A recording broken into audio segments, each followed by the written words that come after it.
Vitu tofauti vimefika katika viwanja vya Sabasaba, na moja kwa moja leo imekuwa bahati, na bahati siku zote inaangukia kwenye mtende. Ndugu yangu, viwanja vya Sabasaba na wageni kutoka Burundi wamekuja kuonyesha vitu vya asili, vitu vya uhakika, vitu vyenye kutengenezwa kwa mikono yao, na leo utapata kujua historia yao, kwa nini wako hapa na kwa nini leo siku ya Sabasaba wameamua kuweka mabanda yao na kuwaonyesha watu utamaduni asili wa kila kitu. Hapa nilipo nimekalia kiti ambacho cha mbao chenye kutengenezwa kwenye kina madini ya aina yote. Nataka kujua habari zenu jamani.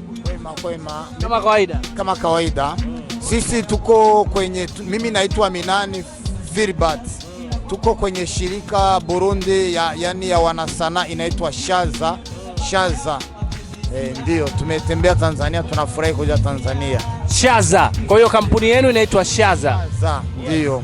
Leo umekuja kuwakilisha kitu gani ambacho mmesema Shaza kuja kufika hapa kuwaonyesha Watanzania kwamba hata Burundi tuna uhalisia wetu, tuna utamaduni wetu, lakini pia kuna vitu vingi wanaweza kuvipata kutoka hapa Tanzania na vikaenda Burundi? Sisi sisi ni shirika ambayo inasaidia wanasana. Sisi ni wanasana, tuko kwenye hiyo shirika ya Shaza. Sisi kawaida vitu ambavyo tumevileta, vitu ambavyo tunatengeneza wenyewe kama wajasiriamali wa wanasana, vitu ambavyo tumevileta, umeviona. Tuna vitu vingi hapa, tuna picha za ukutani, tuna vitu vya kutumia ndani, tuna vifaa tofauti tumeleta kutokea Burundi kuja Sabasaba hapa. Nataka unipe historia fupi kuhusiana na hii Shaza. Nadhani una uwezo wa kunidadavulia baadhi ya kitu kimoja kutoka kwako, kama wewe ni moja kati ya kampuni hii. Asante sana, nashukuru. Mimi kwa majina naitwa Prosper, natoka nchi ya Burundi. Tulifurahi gisi nani Tanzania imetupokea kwa shangwe na vigeregere. Maana yake Shaza ni shirika lenye liunga wafanya biashara kidogo ya utamaduni. Inabidi sasa wakatawalika wa Tanzania, maana tuje Musabasaba tulete vitu mbalimbali kutoka Burundi. Na tuko na vitu mbalimbali kama tuseme, hii ni vitu vya kuogelea, unaweza kutia masabuni, unaweza kutia Colgate, unaweza kutia chochote tu, ni vifaa vya ndani. Sasa tulifurahi sana kufika hapa Tanzania. Tunaomba sana wa Tanzania waje kwa wengi, watazame vitu vya biashara vitu tumeleta, tu ni vitu vyenyewe mbalimbali. Sawa. Kuna watu wanatamani kuwa wanafanya delivery kutoka hapa Tanzania, wengine wanatamani kuja hata huko Burundi kuona the way mnavyotengeneza culture ya utamaduni wa sanaa yenu. Nataka kujua katika maisha yenu ya sanaa, kitu gani ambacho unajivunia sana? Mimi najivunia kwanza, ukisema hivyo Watanzania tushajuana sana. Na Watanzania wanatoka Tanzania wanakuja Burundi, tunawapokea. Tushakuwa wandugu. Tunajivunia sana kuona Warundi na Watanzania tushakuwa kitu kimoja. Hata hii mateni tunavaa, unaona huyu ni president wa Tanzania, huyu ni president wa Burundi. Tushakuwa watu wa moja, maana yake. Wasanii wa Tanzania wanakuja Burundi, tunawapokea, na sisi tunatualika tunakuja Tanzania. Hicho ni kitu kimoja, maana yake tuko tushakuwa kitu kimoja. Tunajivunia sana kuona tushakuwa na upendo wa imara katika Warundi na Watanzania. Nataka kujua ubunifu wenu kwenye hii bidhaa zenu. Nani, kuna mtu mmoja huwa ndo anatoa michoro, bwana tutengeneze kitu cha aina hii, na hii tutatumia labda katani, tutatumia labda mbao, tutatumia labda hii. Nataka kujua kuna mbunifu katika kampuni yenu ambaye yeye ndo anakuja na idea yote? Wako. Kuna Watanzania wanatuambia hivi, kama tuseme hivi tumeleta kwa ukitizamia kule kwa mbali, kuna wenyewe watutuma mchoro wa Tanzania, mapa ya Tanzania, gisi Tanzania ipo, tukaichonga mumiti tukaleta. Maana yake sana Watanzania watuagizia tuchonge nchi ya Tanzania gisi iko mumiti na tuleta hapa Tanzania. Ukiacha maonyesho ya Sabasaba, mnayo sehemu ambazo ikimaliza biashara hii au maonyesho haya ya Sabasaba mtakuwa mnaweka vitu vyenu? Sehemu hiyo hatuna, lakini kama wanasanaa, watu ambao tunashirikiana Burundi na Tanzania, kiongozi wowote anaweza kuwa anatusikia kwa leo. Kwa kweli tunaomba msaada, tunaomba kama kusaidiwa, kwa sababu watu wengi wakija kununua wanatuuliza sehemu yenu iko wapi Tanzania. Sisi kwa kweli hatuna sehemu Tanzania, tunaleta vitu hapa tunauza, vitu vikibaki tunahangaika kwa kuvirudisha nyuma, lakini mtu ambaye anaweza kutusaidia, akitusaidia kupata eneo, tunaweza weka vifaa vyetu, atuambia utaratibu wa nchi ya Tanzania, tunafuata utaratibu, kwa sababu sisi wenyewe ni wanasana, tunaweza tengeneza vitu vyetu na tunafundisha vijana wa Tanzania kutengeneza, kufanya kazi mbalimbali, tunaungana kama vijana. Hatuwezi fanya kazi moja tu ya kutengeneza na kuuza, tunaweza fanya kama shule.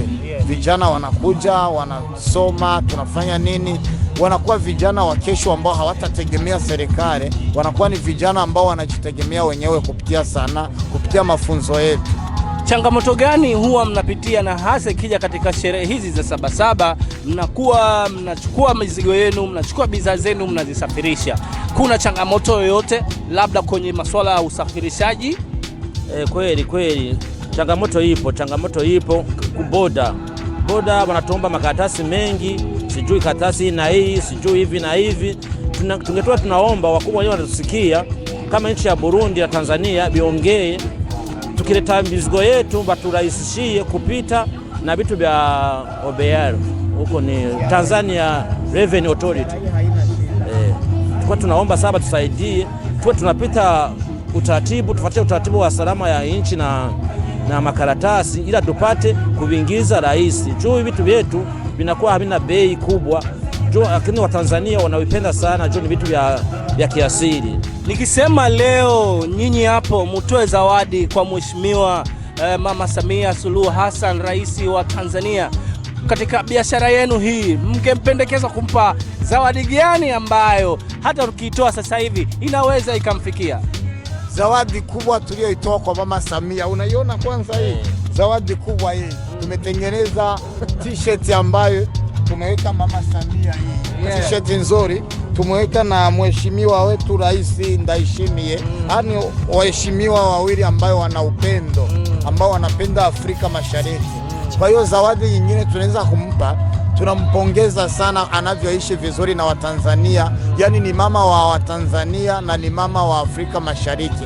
Hiyo ni zawadi tosha hiyo kwa kweli. Asante. Ukiacha mkoa wa Dar es Salaam, hapa jijini ambalo wafanya biashara wengi sana huwa wanafika hapa, wewe ungependekezwa kutembea nchi gani au mkoa gani? Labda Dodoma, Iringa, Manyara, Arusha, kutokana na utamaduni wenu wa sanaa, wewe ungependelea kwenda sehemu gani? Asante sana. Nilikuwa unauliza swala nzuri sana. Mimi Sabasaba ikiisha tapitia Dodoma.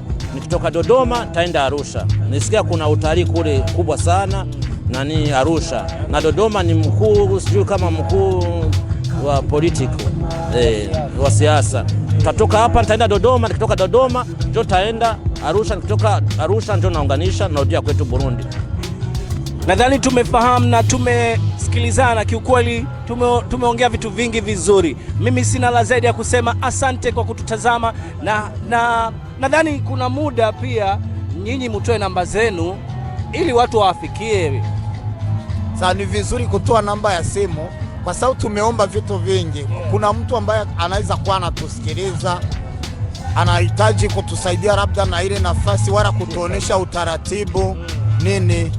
Namba ya simu tunaweza kama namba yangu mimi kibinafsi yangu ni jumlisha 257, namba ya Burundi hiyo 257 kisha 77 947